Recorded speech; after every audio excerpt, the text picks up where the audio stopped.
Welcome to the Soulish Podcast. My name is Whitney Apke, and I am your host. On the Soulish Podcast, we talk about the soul journey and all the ish that come up in our soul, as well as the body-soul-spirit connection. And I do solo episodes like today, as well as bring on guests who are thought leaders and truth seekers, healers, from all different types of modalities, whether it's chiropractic, which we've had in the recent episodes, as well as like trauma specialists, which we're going to have in the future episodes from this episode. As well as relationship coaches, astrologers, psychic mediums, past life regressionists. We have it all. And so it's just really fun to get into the deep and get into the core reasons why we are what we are and how we respond and react to life and life's journey, right? Our soul journey. So it's just a privilege to be on here. And I just want to thank all of my listeners and the people that watch on YouTube as well. Thank you so much for your support. Thank you so much for your love. Thank you so much for listening and watching. It's just a privilege to have you a part of the Soulish community, the Soulish tribe, the Soulish fam. And I just am so grateful, just so full of gratitude. In today's episode, I just wanted to kind of recap in the prior episodes of chiropractic and just kind of what we've been talking about as far as like the body and the body healing, and how that also translates into really all parts of us, our soul and our spirit, as well as we're going to have some future episodes coming up that are going to be very focused on trauma healing, as well as getting into the somatic therapy, getting into all parts of how we process life. And I just think it's so important. And I just wanted to share something that came up for me in this past week of this episode. I really had a moment. I was watching a Netflix show, and it was about like a relationship and slash kind of really an abusive relationship. It brought up a lot of things that I've experienced, and I haven't experienced too much like relational abuse, but I've not had good relationship history. And that's been something that has been a weight on me as like a woman, as a person. Really, it's like, oh, what's wrong with me? That I keep attracting the wrong person, that I keep attracting this same experience in relationships, which I don't want to experience anymore. And just also being like turning 35 every year on New Year's and on my birthday, I get super introspective, like probably to an unhealthy way. I've been better in recent years, but I always go in and I always do a self-reflection, an inventory of my life, of how has this year gone so far, goals, all of those things, right? But I felt it. I felt the shift, and I was like, oh gosh, because I'm turning 35 in July.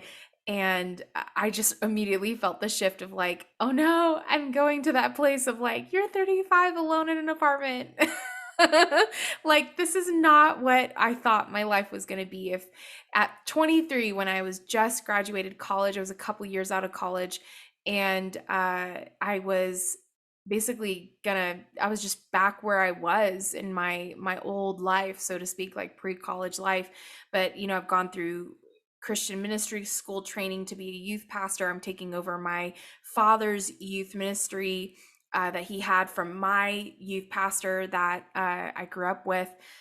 And so I was just transitioning into doing the work that I've been training for 3 years to do. And we merged churches at the time.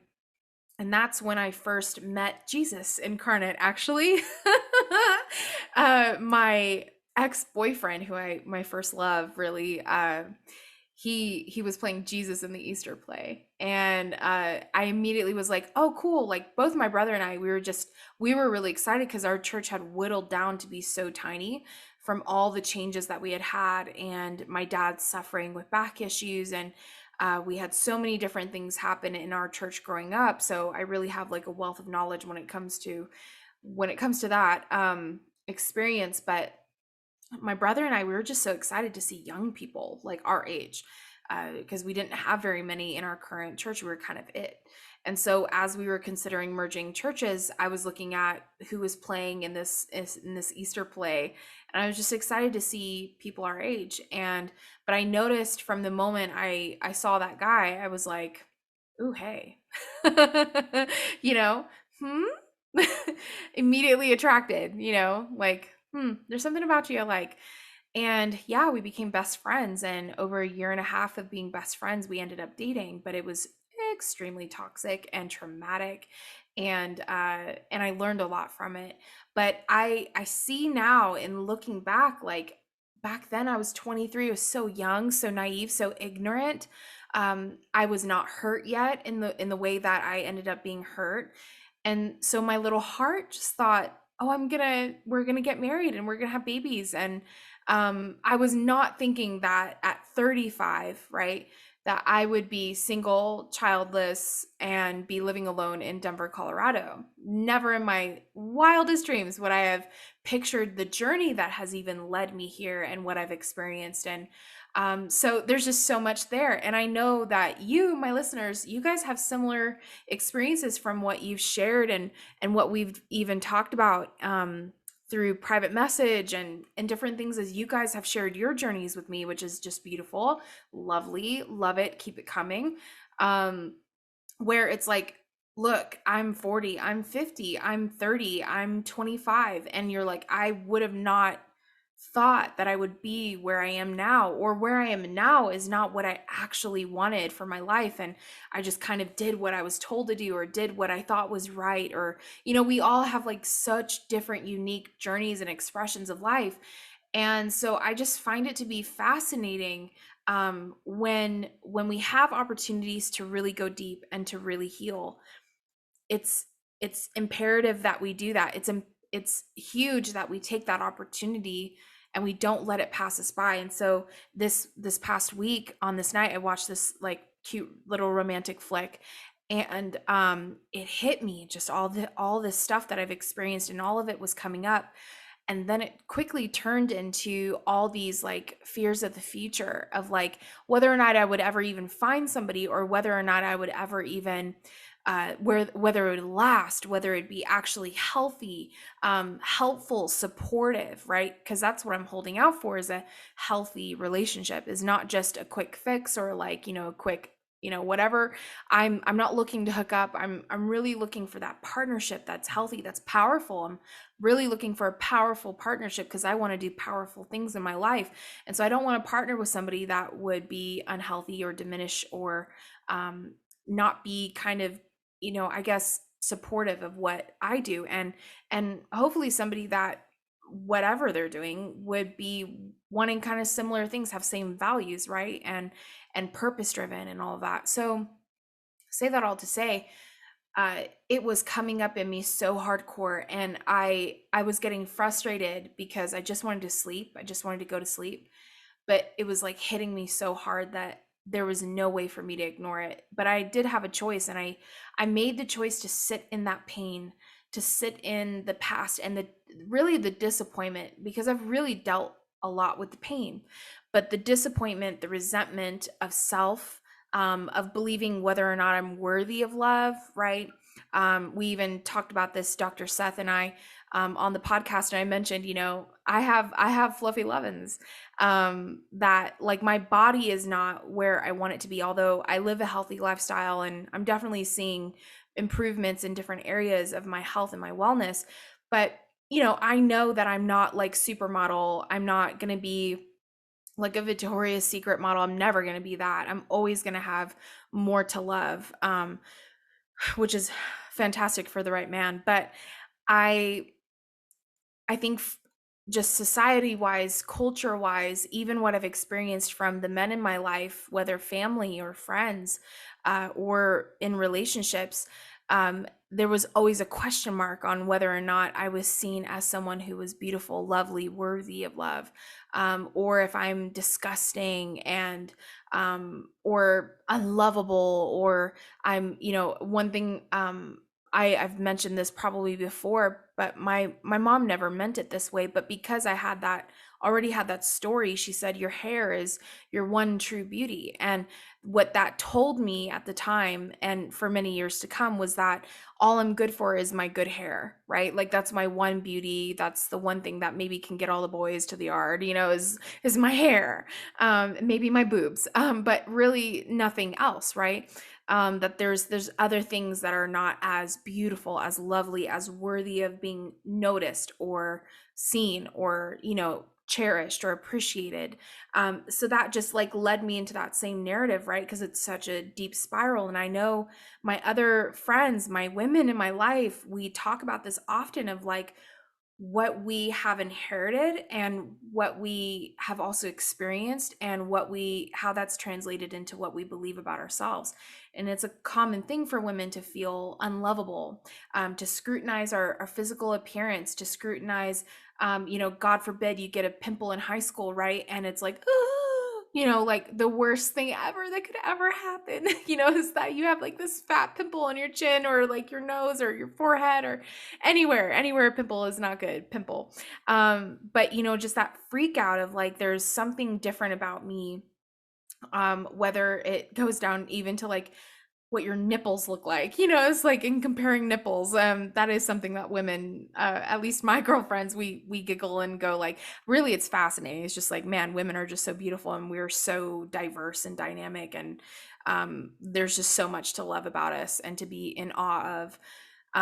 But it's just even that, just comparing differences. It's not even that it's better, or less than, it's just different. And to celebrate our differences is something that we're finally kind of coming around the bend to, but we still have such a long way to go.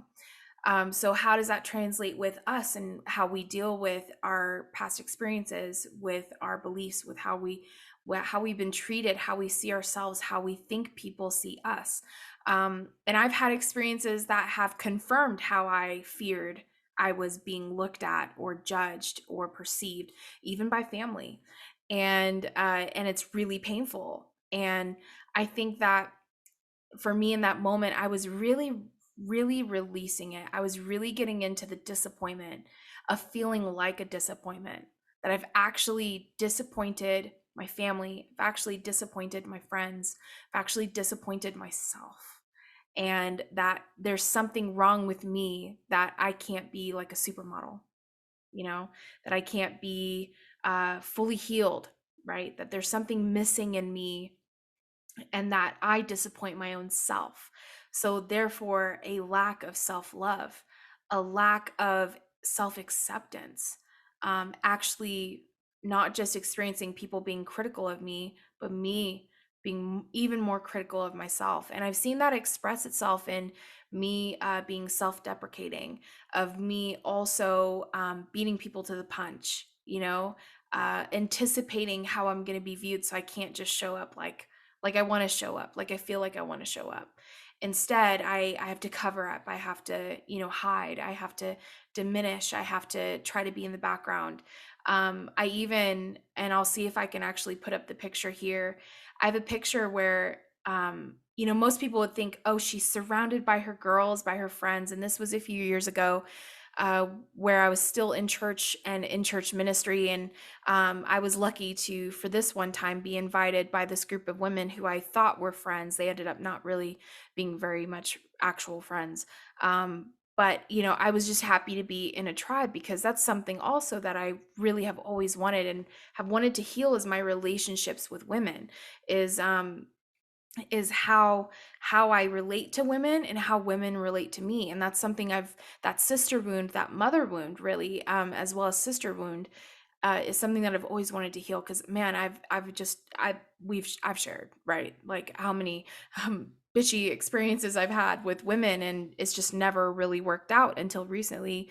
And it still could not work out. It's just part of life, is things just don't work out sometimes. But man, like I wanted it so bad. I was so thirsty for community, and community of women specifically. And these women are amazing. So I'll try to blur out their faces so their identities are kept secret. But you can see me in this group of women. And where am I? I'm sort of in the middle, I would say, like center of it.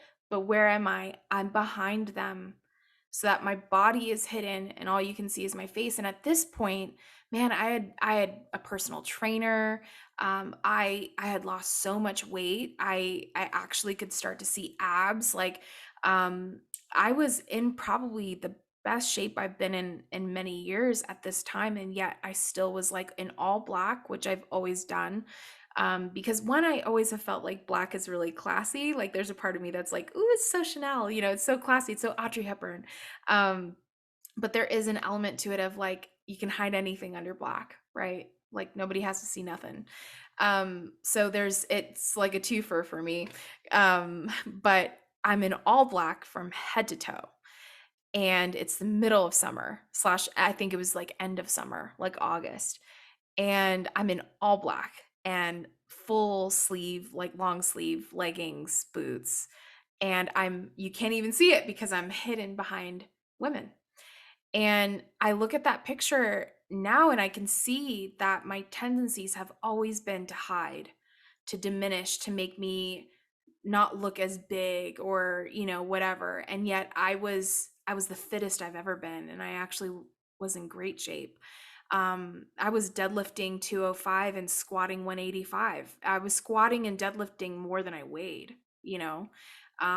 And so, I mean, just I felt so fucking powerful. And so I was so empowered in my body for the first time in those years. And yet still my conditioning over the years still happened, still took place, still takes place to this day. Um, and so I really like I was going through this cycle this week in this moment where I was really feeling the disappointment and crying. Like I snotted so bad I had to sit up, and I was just like, "Oh my god, I can't even breathe." Like I'm crying so hard and I'm releasing this disappointment where I have felt like a disappointment to others and have felt the judgment and have felt the disgust of what I look like, from family, from friends, and from strangers or whatever, and and then the disappointment that I have for myself, of like there's something wrong with me. Hello, Soulish Tribe. So I know that I'm not alone in always feeling thirsty. Even though I hydrate throughout the day, I'm always feeling that I need more water, especially after those cycling classes. My friends James and Mark over at Zaka have the perfect solution. Zaka's Hydration and Liverade is the #1 recovery and hydration solution for working out, jet lag, or drinking maybe just a little too much. Zaka uses herbs such as Japanese raisin as well as other natural and fermented ingredients that are safe and without artificial flavors. Zaka is unique because it doesn't just replenish what your body needs, but also supports your body's natural ability to recover. It's 2 very, very yummy and berry chewable tablets that you can put under your tongue or chew up and swallow. Go to Zaka.com, that's ZACA.com, and use promo code SOULISH15 to get 15% off of your order.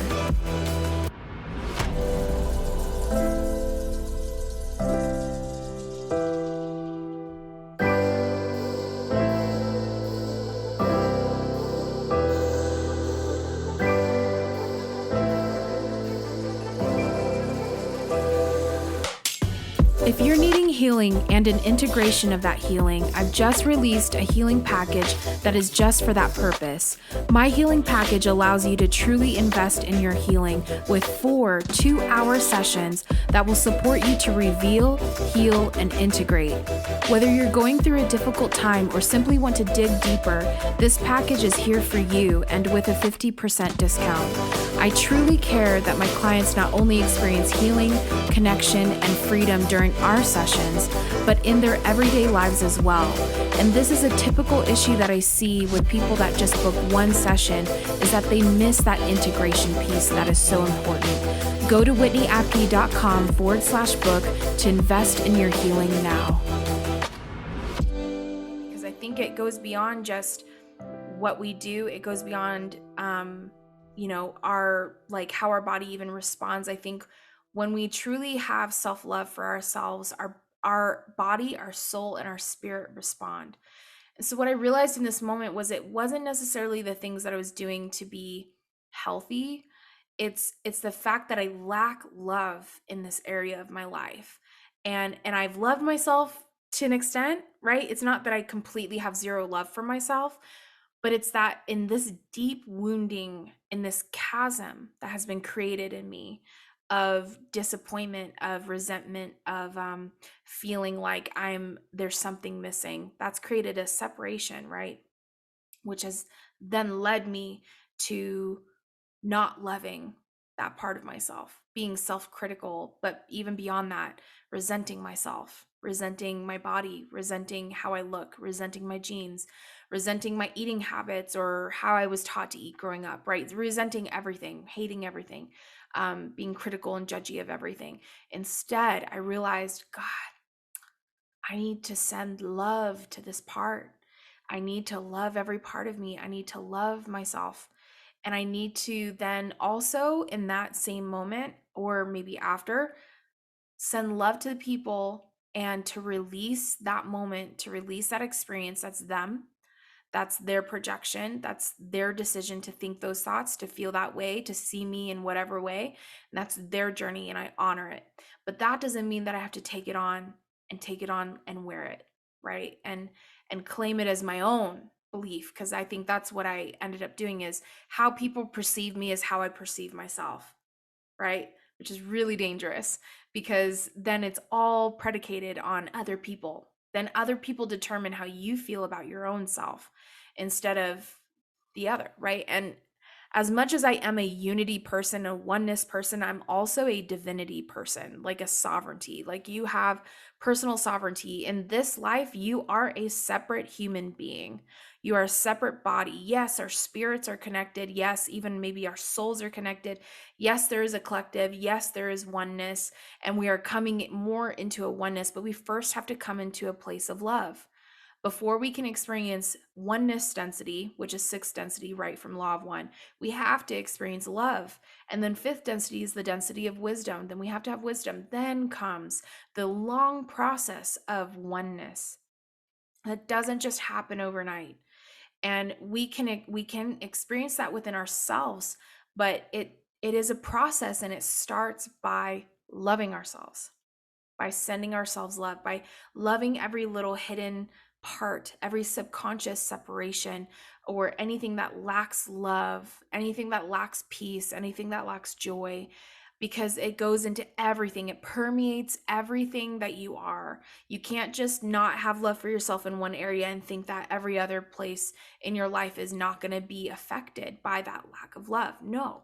We are holistic beings, right? We are three different parts, but we are in one body, in one entity, in one being. We are spirit, soul, and body. So you cannot separate. You cannot think that you have, these thoughts, that doesn't affect your emotions, that then doesn't translate into your body, that also doesn't affect your energy.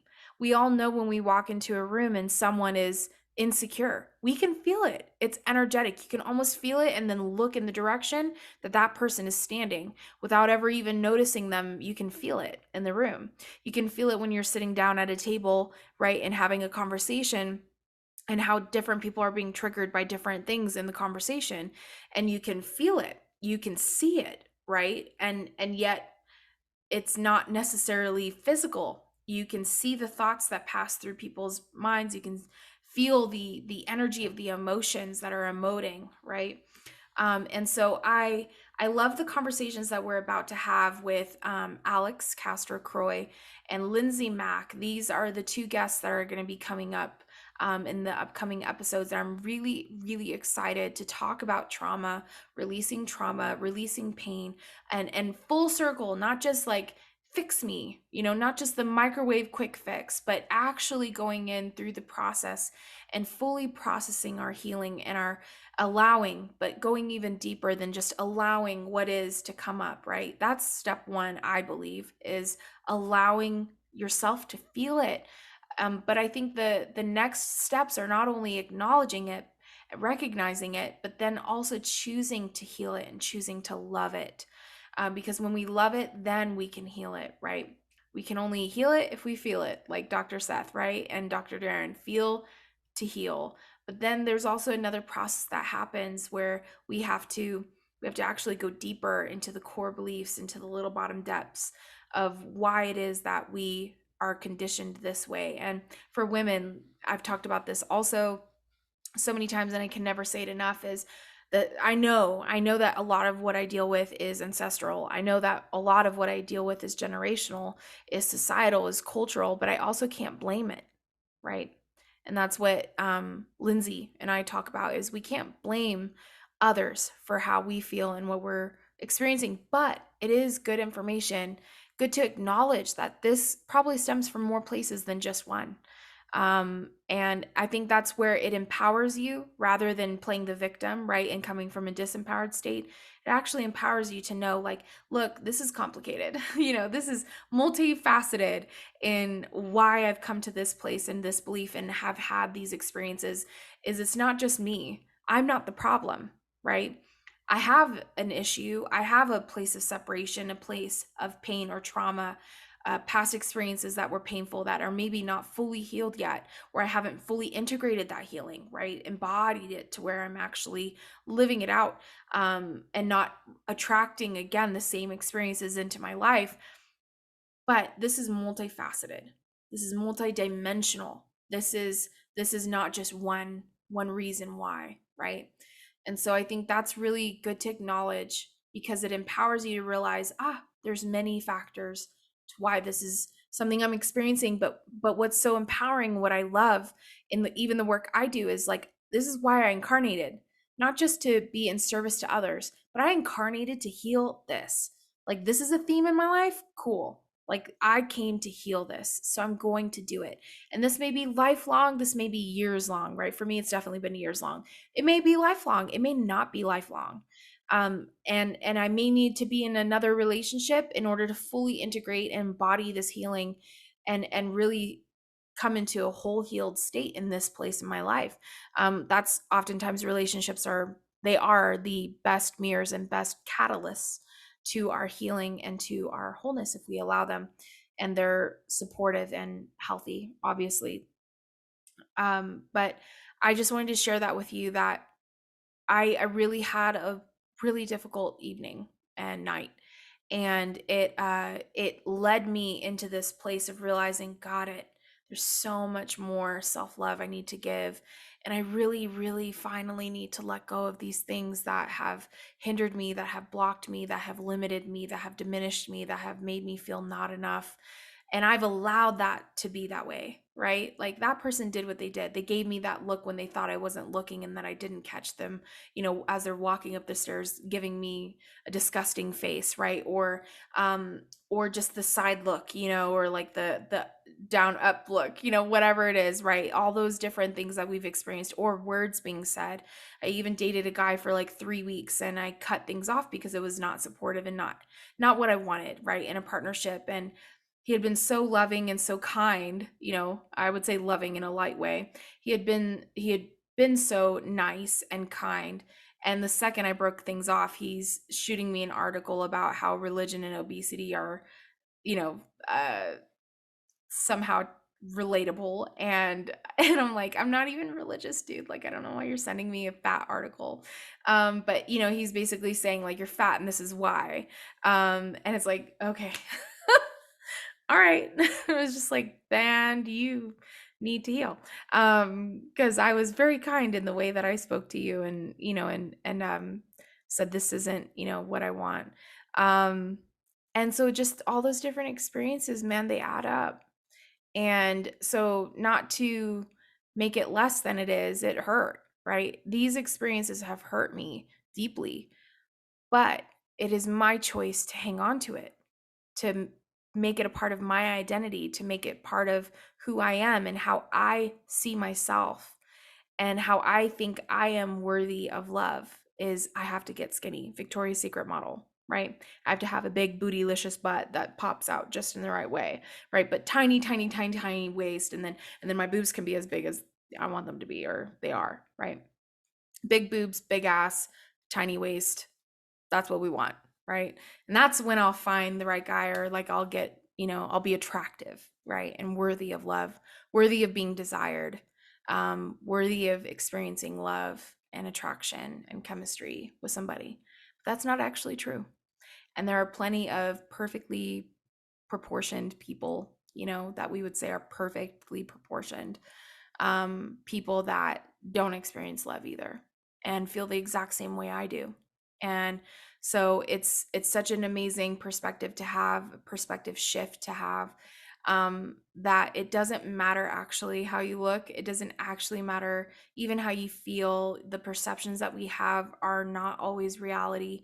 And we can be totally projecting and not even realize it. But the key is self-love, and to love every part of ourselves and to heal that and to walk in that healing. So, some amazing conversations coming up with guests, with myself, and I'm looking forward to it. But I just wanted to share that with you because I felt like we are collectively also in this place of really going deeper in our healing. And in the spiritual community, there's so many easy ways to bypass. There's so many easy things like breath work and all of that to just kind of like, okay, like I'm going to do this in order to be this. But if we don't ever really actually go deep, if we don't actually go to the little bottom depths, the core why of why we feel the way we feel or experiencing what we're experiencing, continuing to manifest in our life, if we never get to the core reasons, right, and we actually heal it, love it, transmute, shift it in our life, then we'll never truly be healed. We'll just be doing all these things that are really spiritual. And in my Christian upbringing, it was like to look holy, but you're actually not healed and you're actually not integrated and you're actually not embodied, but you definitely look holy. Good for you. Fantastic. You can be on stage and lead worship or talk, and lead the early morning prayer before the sermon, or be an usher, right? Because you look the part. And the same thing in a different costume is in the spiritual community. And there's a lot of healers, there's a lot of people out there that are not integrated, not embodied, don't do the work, don't actually live it.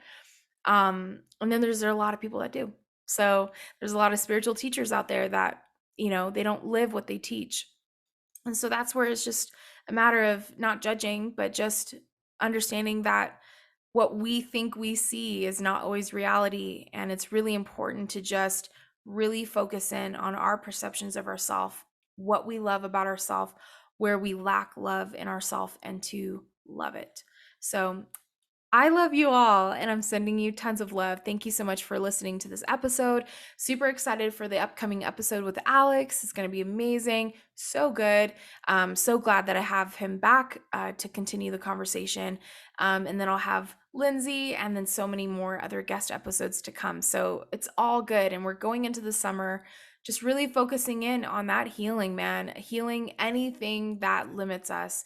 And that's what I really feel passionate about in my own work as a intuitive healer, spiritual coach, as well as what I really feel is kind of collectively shifting for us. So lots happening in the collective. So I love you all so much, and have a wonderful rest of your day, evening, wherever you are in the world listening. Thank you so much for listening, and I will see you guys here back next week.